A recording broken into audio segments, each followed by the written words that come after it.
Hello दोस्तों, स्वागत है आपका आपके अपने यूट्यूब चैनल दिसार जीकेजीएस क्लासेस में। दोस्तों, आप सब लोग कैसे हैं? उम्मीद करते हैं आप सब लोग अच्छे होंगे, स्वस्थ होंगे, मस्त होंगे और अपनी तैयारी बेहतरीन तरीके से आप सभी कर रहे होंगे।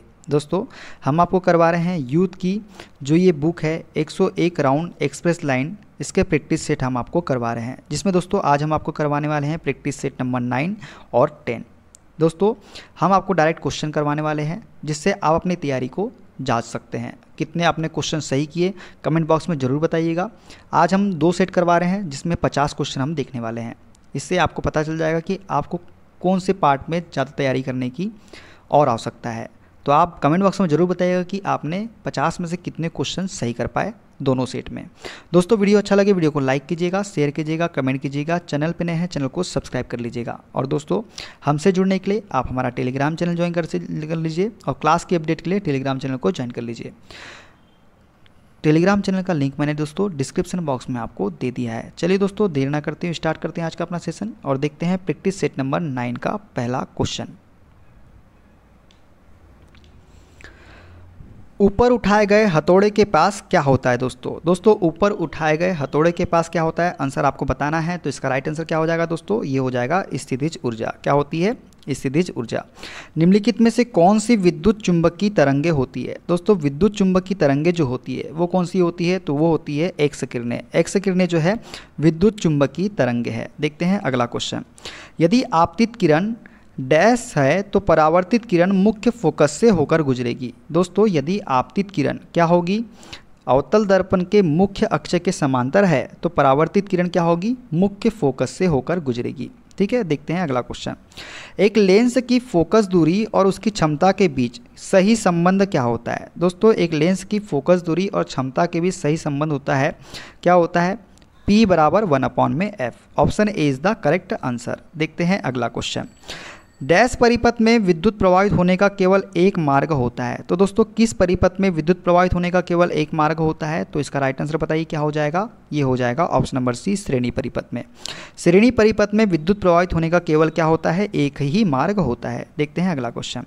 120 वाट के एक विद्युत लैंप का प्रतिदिन 8 घंटे उपयोग किया जाता है। लैंप द्वारा एक दिन में प्रयुक्त की गई ऊर्जा की यूनिट की गणना करें। दोस्तों, हमको बताना है यूनिट कितनी जलेगी। दोस्तों, जानते हैं हम ये होता है वाट इंटू हावर अपॉन में 1000। इस फार्मूले का हम उपयोग करेंगे।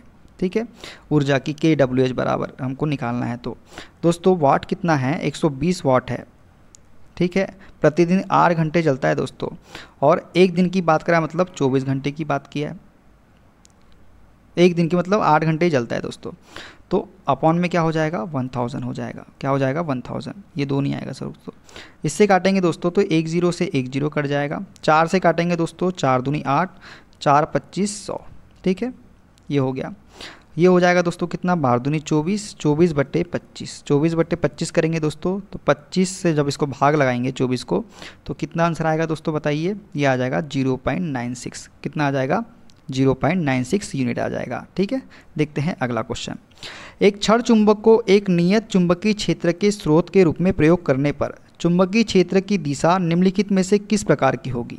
दोस्तों, एक क्षण चुंबक को एक नियत चुंबकीय क्षेत्र के स्रोत के रूप में प्रयोग करने पर चुंबकीय क्षेत्र की दिशा कैसी होगी? तो ये होगी दोस्तों ऑप्शन नंबर बी, चुंबक के उत्तरी ध्रुव से दक्षिणी ध्रुव की ओर। देखते हैं अगला क्वेश्चन। पृथ्वी की सतह के नीचे फंसी गर्मी को डैश कहते हैं। दोस्तों, पृथ्वी की सतह के नीचे फंसी गर्मी को हम क्या बोलते हैं? तो इसको बोलते हैं दोस्तों ऑप्शन नंबर डी, भूतापीय ऊर्जा। क्या बोलते हैं? भूतापीय ऊर्जा। डैश की कोशिकाएं कोनों पर अनियमित रूप से मोटी होती है। दोस्तों, किसकी कोशिकाएं जो है कोनों पर अनियमित रूप से मोटी होती है? तो इसका राइट आंसर बताइए क्या हो जाएगा? ये हो जाएगा ऑप्शन नंबर ए, स्थूल कोणोत्तक कोलेन कायमा की कोशिकाएं कोनों पर अनियमित रूप से क्या होती है? मोटी होती है। निम्नलिखित में से चिकित्सा विज्ञान की कौन सी प्रशाखा यकृत के उपचार और अध्ययन से संबंधित है? दोस्तों, इसका राइट आंसर बताइए क्या हो जाएगा? तो इसका राइट आंसर हो जाएगा option number B, heptology. Heptology जो है चिकित्सा विज्ञान की प्रशाखा जो है यकृत के उपचार और अध्ययन से संबंधित है। फेफड़ों में मौजूद वे गुब्बारे जैसी संरचनाएं क्या कहलाती है जहां गैसों का विनिमय होता है? दोस्तों, गुब्बारे जैसी संरचना जो होती है क्या कहलाती है फेफड़ों में? तो ये कहलाती है दोस्तों कूपिका। क्या कहलाती है? कूपिका। इनकी संरचना कैसी होती है? गुब्बारे जैसी होती है, जहां क्या होता है? गैसों का विनिमय होता है। मनुष्य के शरीर की वह ग्रंथि जो एंजाइम और हार्मोन दोनों स्रावित करती है कौन सी है? दोस्तों मनुष्य के शरीर की वह ग्रंथि जो एंजाइम और हार्मोन दोनों स्रावित करती है ये क्या कहलाती है? अग्न्याशय या पाचक ग्रंथि इसे हम बोलते हैं। देखते हैं अगला क्वेश्चन। डैश में विटामिन डी सबसे ज़्यादा होता है। दोस्तों विटामिन डी सबसे ज़्यादा किस में होता है? तो ये होता है दोस्तों कॉड लिवर तेल, मतलब मछली के तेल में जो है विटामिन डी सबसे ज़्यादा होता है। देखते हैं अगला क्वेश्चन। चेचक या जिसे चिकन पॉक्स भी हम बोलते हैं किस वायरस के कारण होता है? दोस्तों चेचक जो है ये किसके कारण होता है? तो ये होता है वेरिजेला वायरस के कारण। किसके कारण? वेरिजेला वायरस के कारण चेचक या चिकन पॉक्स होता है। देखते हैं अगला क्वेश्चन। निम्नलिखित में से किस पादप समूह में फल के अंदर बीज मौजूद होते हैं? तो दोस्तों किस में जो है फल के अंदर बीज मौजूद होते हैं? तो इसका राइट आंसर हो जाएगा दोस्तों ऑप्शन नंबर ए, आवर्त बीजी में। आवर्त बीजी में जो है फल के अंदर क्या होते हैं? बीज होते हैं। देखते हैं अगला क्वेश्चन। निम्नलिखित में से कौन सा जीव विज्ञान में कोशिकाओं का ऊर्जा स्रोत है? दोस्तों कोशिकाओं का ऊर्जा स्रोत जो होता है ये होता है option number D, ATP, adeno triphosphate जो है ये कोशिकाओं का ऊर्जा स्रोत होता है। देखते हैं अगला क्वेश्चन।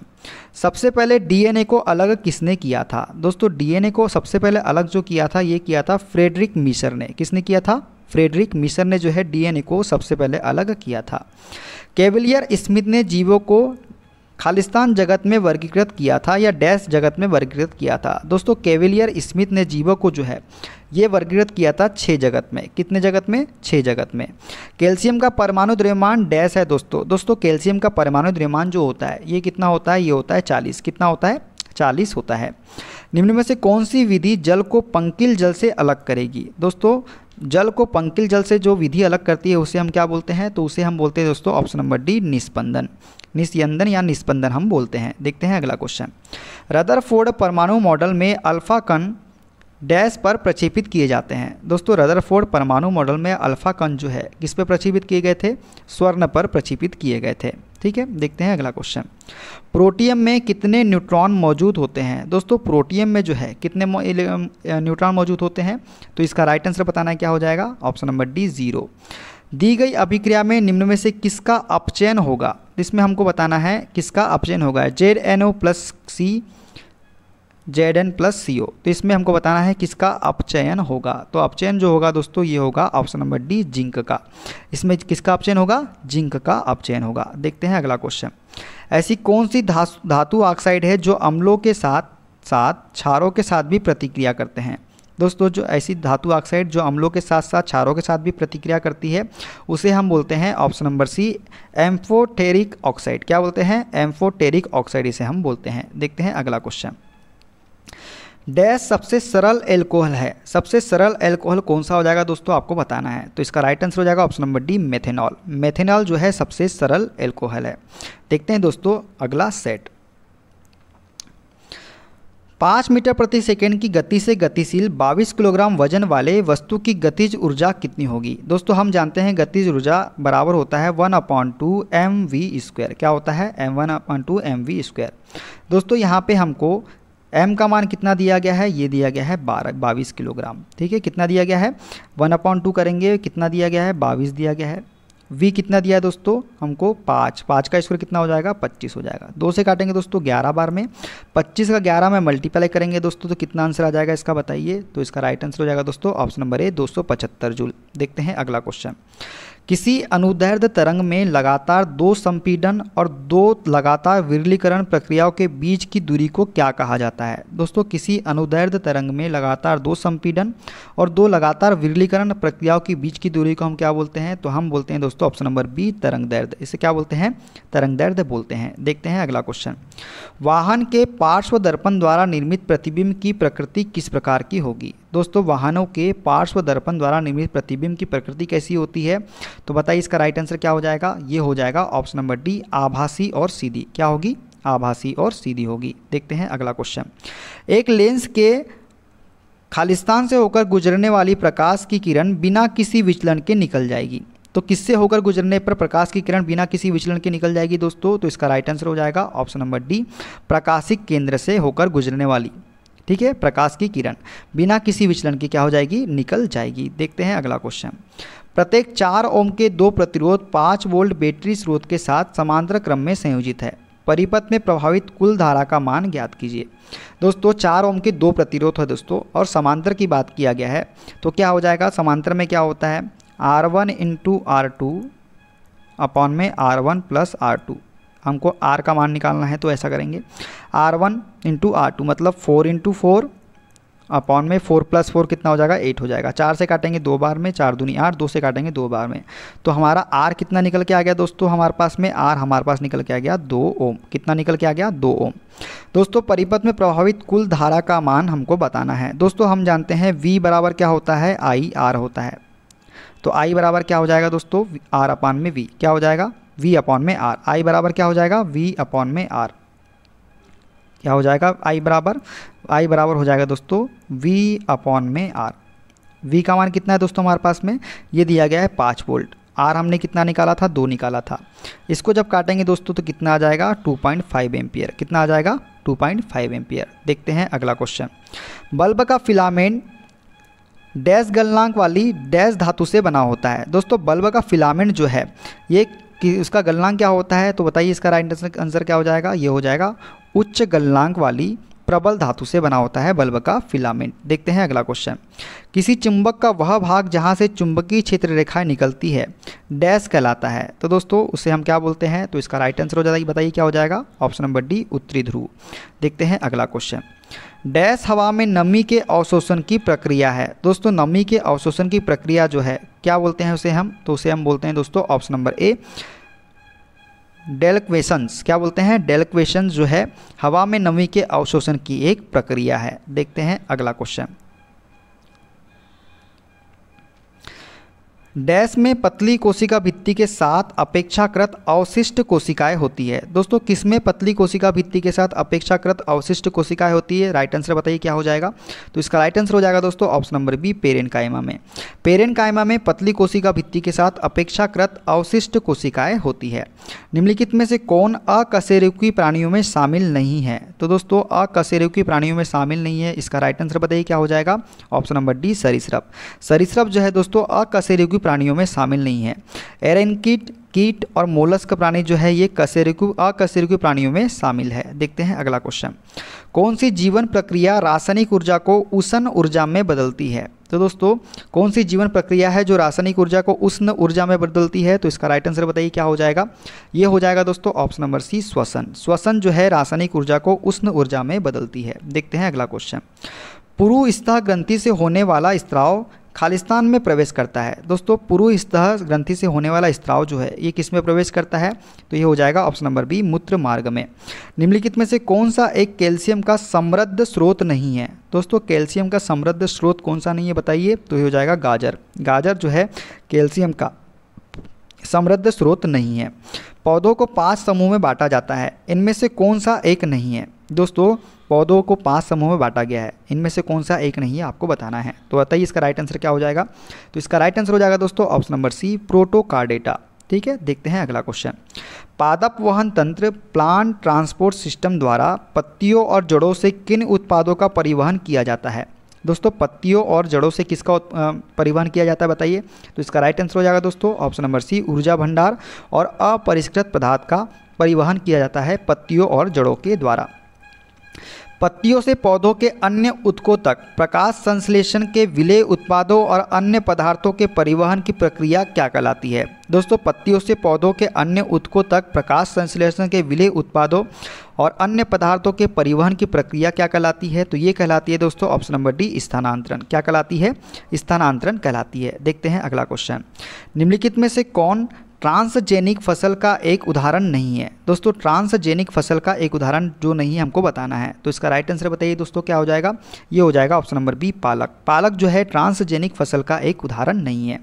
शैवाल को नियंत्रित करने के लिए आमतौर पर किस रसायन का उपयोग किया जाता है। दोस्तों शैवाल को नियंत्रित करने के लिए आमतौर पर किस रसायन का उपयोग किया जाता है, बताइए इसका राइट आंसर, तो इसका राइट आंसर हो जाएगा दोस्तों option number D copper. Copper का उपयोग करते हैं दोस्तों शैवाल को नियंत्रित करने के लिए। देखते हैं अगला क्वेश्चन। खालिस्तान पदार्थ का वह सबसे छोटा कण है जिसका स्वतंत्र अस्तित्व है। दोस्तों स्वतंत्र अस्तित्व किसका होता है, तो बताइए इसका राइट आंसर क्या हो जाएगा, ये हो जाएगा ऑप्शन नंबर डी अणु। अणु पदार्थ का वह सबसे छोटा कण है जिसका स्वतंत्र अस्तित्व है। देखते हैं अगला क्वेश्चन। पानी से हाइड्रोजन को अलग करने की प्रक्रिया को क्या कहा जाता है। दोस्तों पानी से हाइड्रोजन को अलग करने की प्रक्रिया को हम बोलते हैं ऑप्शन नंबर ए विद्युत अपघटन। क्या बोलते हैं इसे हम, विद्युत अपघटन हम बोलते हैं। देखते हैं अगला क्वेश्चन।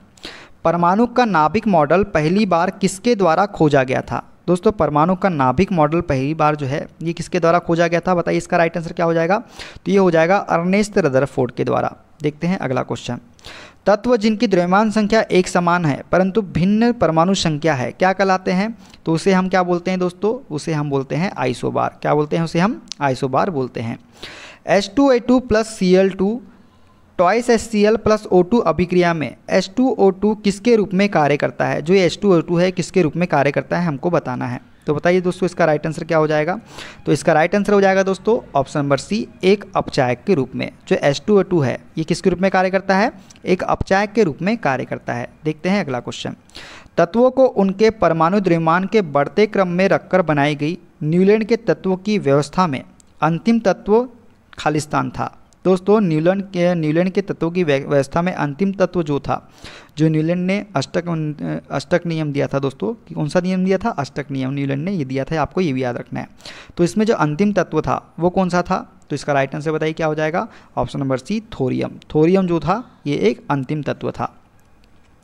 पानी में एक अम्ल या क्षार का विलय करने को किस नाम से जाना जाता है। दोस्तों पानी में एक अम्ल या क्षार का विलय करने को हम किस नाम से जानते हैं, तो हम उसे बोलते हैं ऊष्माक्षेपी अभिक्रिया। क्या बोलते हैं, ऊष्माक्षेपी अभिक्रिया बोलते हैं। तो दोस्तों ये थे सारे सेट। वीडियो कैसा लगा कमेंट बॉक्स में जरूर बताइएगा।